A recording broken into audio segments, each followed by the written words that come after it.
Good evening. Welcome to the DBS Sports. I am Kenson Casimir. We begin tonight with news in veterans football. Matches continued in the penultimate round of the 2017 version of the competition last weekend. Now, defending champions VSADC registered their first win of the tournament when they came from 1 goal down to defeat Masha 3-1. Scoring for the defending champions were Gilroy Apple Michel and a brace from Benjamin Satan Gabriel. Now, Masha's lone goal was scored by Jermaine Calendar. In other matches played, former champions Caricom Masters and Ancillary played to a goalless draw. Grosley and Laborie Connection, they played to a 1-1 draw. Romeo Cox scored for Laborie Connection, while Roger Celestine netted for Grosley Veterans. The All Blacks of Dennery and Vieux-Fort South played to a 1-1 draw, with Douglas Master scoring for Vieux-Fort South and Mark Francis for the All Blacks.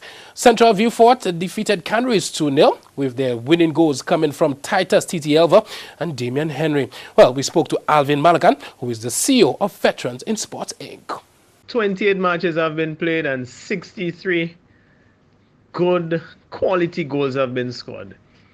This year's tournament, I would say, is proven to be by far the most competitive of the past 7 years. The new teams have emerged and younger players are now turning 40. So you have a faster game, even a more physical one. There are cries on both sides to reduce the qualification age and to increase it, to at least 45. Boy, well, at this stage, I don't think I will entertain any plea, so we're just going to continue with our tournament. So far, you have Vieux-Fort South, Ancillary Veterans, All Blacks of Dennery, and Grosley Veterans, looking like the teams that will be challenging for the Caribbean Alliance Gold Cup this season. Well, the key word there is so far. Well, Malakan spoke to the upcoming matchups this weekend. Big action continues on Wednesday in the Valley when Monrepo Sharks come up against their friends from Mico and the home team Valley Legends.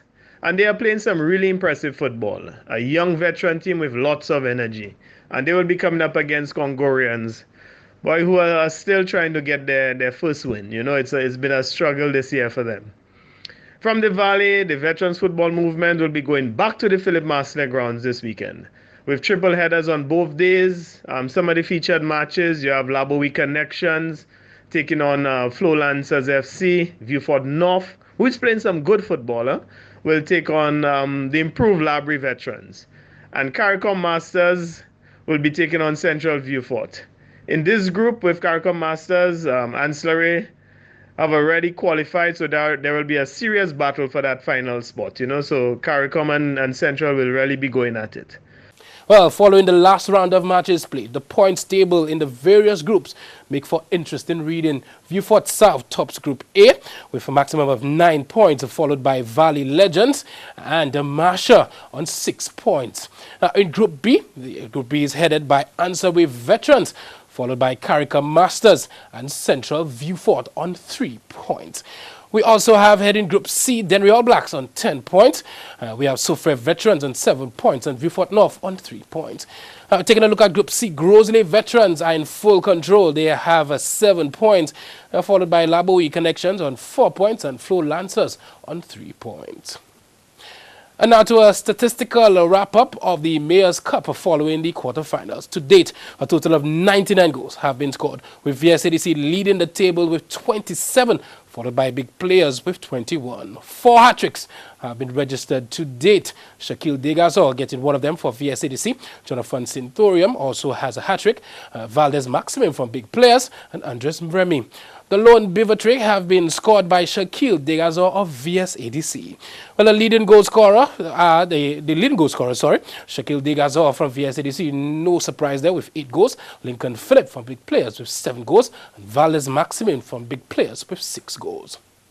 Well, in swimming, 44 swimmers from 3 swim clubs will participate in the ASAT International Age Group Championships to be held in Trinidad and Tobago from Thursday, December 14th to Sunday, December 17, 2017. This year, the CJ's Swim Club, Sharks and Lightning Swim Clubs will have 17, 15 and 12 swimmers respectively representing their clubs. Swimmers will be attempting to qualify for the 2018 regional meet to include the Carifta, the CC Can and the Youth Olympic Games. Swimmers will also be aiming to improve their times, and others will be introduced for the first time to a 50-meter champion pool. St. Lucia Amateur Swimming Association wishes all the Federation swimmers the best for their quest to achieve their swimming goals. While in volleyball, matches continued in the Guy Brown Bank of St. Lucia Memorial Tournament. Last weekend, South Stars won both of their games against Team 758. In the female division, they were victorious 3-1 as 25-23, 25-11, 21-25 and 25-17. While in the male division, they won in straight sets 25-12, 25-14 and 25-11. The club male team also had a straight sets victory over Phoenix 25-8, 25-14 and 25-12. In the female division, Jet Setters females had a straight set victory over the club 2, 25-10, 25-15, 25-15. Well, the female division has been decided with the club 1 winning the championship, with Jet Setters coming in second and the Phoenix in third. In cricket, the national under-15 cricket team continued its preparation for the Windward Islands tournament scheduled to commence this coming weekend in St. Vincent and the Grenadines. The final practice match was held at the Mindo Phillip Park over the weekend between Simeon Gerson's 11 and Akeem Ogise's 11. Batting first, Gerson's 11 made 118 all-out in 30.5 overs, with Caleb Thomas top scoring with 28 and Gerson himself getting 17. Shaquem Breen, Royce Paul, Darren Sammy Jr. and Amari Venner picked up 2 wickets each. At the turn at the crease, Akeem's 11, they made 120 for 2 in their 23.3 overs, with the skipper himself top scoring with 52. Royce Paul and Noel Leo both made 13. Keegan Arnold picked up 1 for 16 from 5 overs, and Akeem's team won by 8 wickets. Meanwhile, in a release made by the tournament organizers, no games have been scheduled at the traditional venues of Andersville Cricket Ground and the Sion Hill playing field.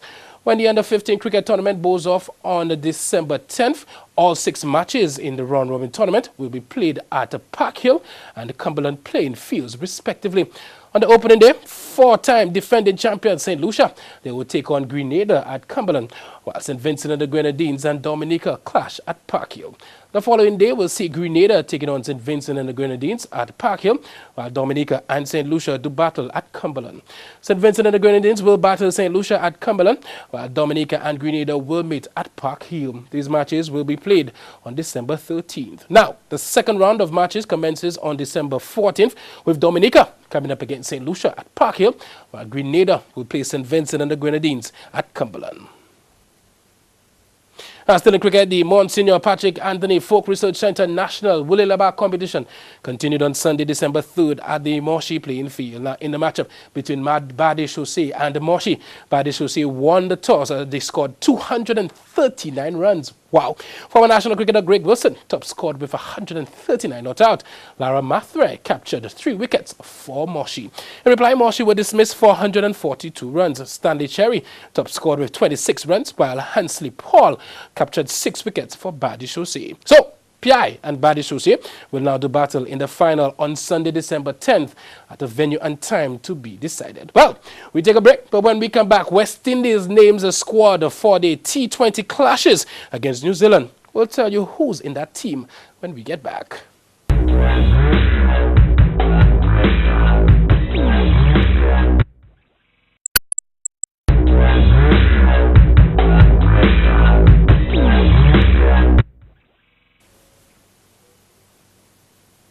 Welcome back. Trinidad and Tobago's Wright Emirates has finally received his maiden call to the full-strength West Indies T20 squad that will play against New Zealand later this month. Emirates' compatriot, that's Samuel Badri, has been recalled after being unavailable to play against England earlier this year. Emirates finished the 2017 Caribbean Premier League as the third highest wicket taker with 15 wickets in 12 matches at an average of 21.20. Meanwhile, wicket keepers Andre Fletcher and Chadwick Walton were also rewarded for their outstanding performances in the 2017 Hero CPL. Walton was the highest run scorer in the tournament with 458 runs in 12 games at an average of 41.63, while Fletcher managed 286 runs in 10 matches. The full-strength squad will also feature the likes of Sunil Narain, Chris Gayle and Kieran Pollard, and also includes Captain Carlos Brathwaite, Samuel Badri, Rotsford Beaton, Brad Emmerich, Andre Fletcher, as we said earlier, Chris Gayle, Jason Mohammed, Sunil Narain, Kieran Pollard, Rovman Powell, Marlon Samuels, Jerome Taylor, Chadwick Walton, and Keswick Williams. Well, the T20s will begin from December 29th. Well, half-centuries from Tigana Chanapal and Test batsman Leon Johnson formalized an 8-wicket victory for runaway leaders and reigning three-time champions Guyana Jaguars over Barbados Pride in the digital 4-day championship. Chanapal was unbeaten on 62 and Johnson made 61 as the Jaguars successfully chased down 178 for victory on the final day of the 5th round match at the Guyana National Stadium. Meanwhile, at the Sabina Park, Jamaica Scorpions captain Nikita Miller completed a memorable match to set his side up for a comfortable 10-wicket victory over winless Windward Island Volcanoes. Excuse me. Miller finished with 8 for 54 in 32.5 overs as he destroyed the Volcanoes in their second innings to earn him the Player of the Match award. Set a modest 35 for their second consecutive victory for the season, the Scorpions easily achieved their target without loss. So, at the conclusion of the 5th round, the point standings are as follows. Guyana Jaguars, they on 86.14 points. Trinidad and Tobago Red Force on 61.8 points. Jamaica Scorpions on 55 points. Leeward Island Hurricanes on 49.6 points. Barbados Pride on 48 points. And Windward Island Volcanoes 21.8 points. Well, finally, sprint legend Usain Bolt has been immortalized in bronze with the unveiling of an 8-foot statue in his likeness at the Jamaica National Stadium, depicting his trademark "to the world" stance. Bolt, who opted to freestyle in his acceptance speech, admitted being at a loss for words. Guest speaker, Prime Minister Andrew Holmes, reminded the athlete that Jamaica owed him a lot for the branding of the capital of the country. In response, Bolt made it clear that he was still in awe of his accomplishment, which should serve as inspiration to others. He said there were no words to describe the way he was feeling, and he never for once imagined that he would be as big as he is now. Well, Bolt further said he was very appreciative and happy with the statue and thanked the sculptor, that's Basil Watson, for a true impersonation. In closing, he reminded all that he has always tried his hardest to make his country proud, and even in retirement, he will continue to do so. Wow, well done, Bolt. The DBS News continues after the break.